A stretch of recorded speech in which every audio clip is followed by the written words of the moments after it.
মেয়ের জেদ পূরণ করতে কি করতে হলো তার পিতাকে।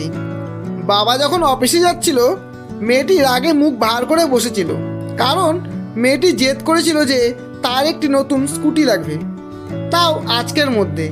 তার বাবা তাকে অনেকবার বোঝানোর চেষ্টা করেছিল যে বর্তমান পরিস্থিতিতে তাকে স্কুটি কিনে দেওয়ার মতো সামর্থ্য তার নেই, কিন্তু মেয়েটি মানলে তবে না। মেয়েটি অভিমান করে তার বাবার সাথে কথা বলাই বন্ধ করে দিয়েছিল।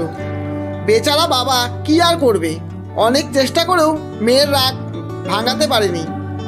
শেষে অফিসে বসেও অনেকবার ফোন করে মেয়েকে বোঝানোর চেষ্টা করেছে, কিন্তু মেয়েটি ফোন উঠালে তবে তো।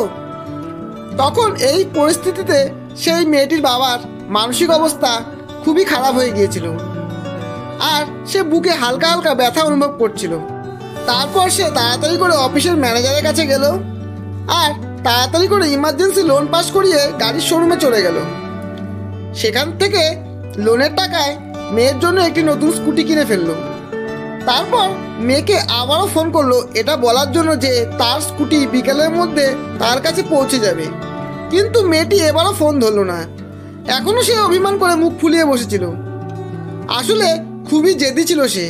টেনশনে ধীরে ধীরে সেই বাবার শারীরিক অবস্থা আরও খারাপ হতে লাগলো, তার বুকে ব্যথা আরও বাড়তে থাকলো।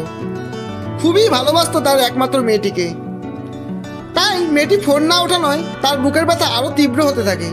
তারপর বিকেলবেলায় যথাসময় তাদের বাড়িতে স্কুটি পৌঁছে গিয়েছিল। বাড়িতে নতুন স্কুটি দেখে তখন মেয়েটি তার সমস্ত রাগ অভিমান ভুলে খুবই খুশি হয়েছিল। সে আনন্দে নাচতে আরম্ভ করে দিয়েছিল। এই আনন্দের মাঝে কিছুক্ষণ পর হঠাৎ তার খেয়াল হলো যে আমার বাবা কোথায়, বাবাকে তো দেখতে পাচ্ছি না। সেই মুহূর্তে একটি অ্যাম্বুলেন্স এসে বাড়ির গেটের সামনে দাঁড়ালো। সকলেই তখন অস্বস্তিতে পড়ে গিয়েছিল, এই ভেবে যে কে আছে ভেতরে। অ্যাম্বুলেন্সের ভেতর থেকে বডি বাইরে বের করার পর তার মেয়ে দেখতে পেল, আরে এটা তো আমার বাবা। তখন এক অফিস স্টাফ বলল সকাল থেকে ইনি খুবই অস্বস্তিতে ছিল মেয়ের অভিমান করে থাকার জন্য, তার উপর মেয়েকে নতুন স্কুটি কিনে দেবার চাপ। তাই তো দ্রুত লোন পাস করিয়ে শোরুমে গিয়ে প্রথমে স্কুটি বুকিং করে, তারপর এটা জানাবার জন্য বাড়িতে মেয়েকে ফোন করে, কিন্তু হয়তো তার মেয়ে রাগ করেছিল তাই ফোন ধরেনি। আসলে মেয়েকে খুব ভালোবাসতো তো, আর এজন্য তিনি আরও উদ্বিগ্ন হয়ে পড়ে। তখন সেখানেই বুকে তীব্র যন্ত্রণা শুরু হয়, আর কিছুক্ষণের মধ্যেই হার্ট অ্যাটাক করে মাটিতে পড়ে যান, আর সেখানেই মারা যান। সেই সময় এই পরিস্থিতিতে মেয়েটির কী অবস্থা হতে পারে। সে হাউমাউ করে কেঁদে ওঠে আর বলতে থাকে, আমাকে মাফ করে দাও বাবা, মাফ করে দাও আমাকে, অনেক বড় ভুল হয়ে গেছে আমার। আমি জানতাম না যে তুমি তোমার এই পাগলি মেয়েটিকে এতটা ভালোবাসতে। তুমি ফিরে এসো বাবা, তুমি ফিরে এসো। কিন্তু এখন আর করার কি ছিল। স্কুটিটি বাড়ি গেটের সামনে দাঁড় করানো ছিল, আর তার পাশেই তার বাবার মৃতদেহটি রাখা ছিল। সত্যি বন্ধুরা, মেয়েটি এতটা জেদ না করে যদি সে তার বাবাকে একটু বোঝার চেষ্টা করত আর ফোনটা ঠিক সময় মতো ওঠাতো, তো তার বাবা আজ বেঁচে থাকতো।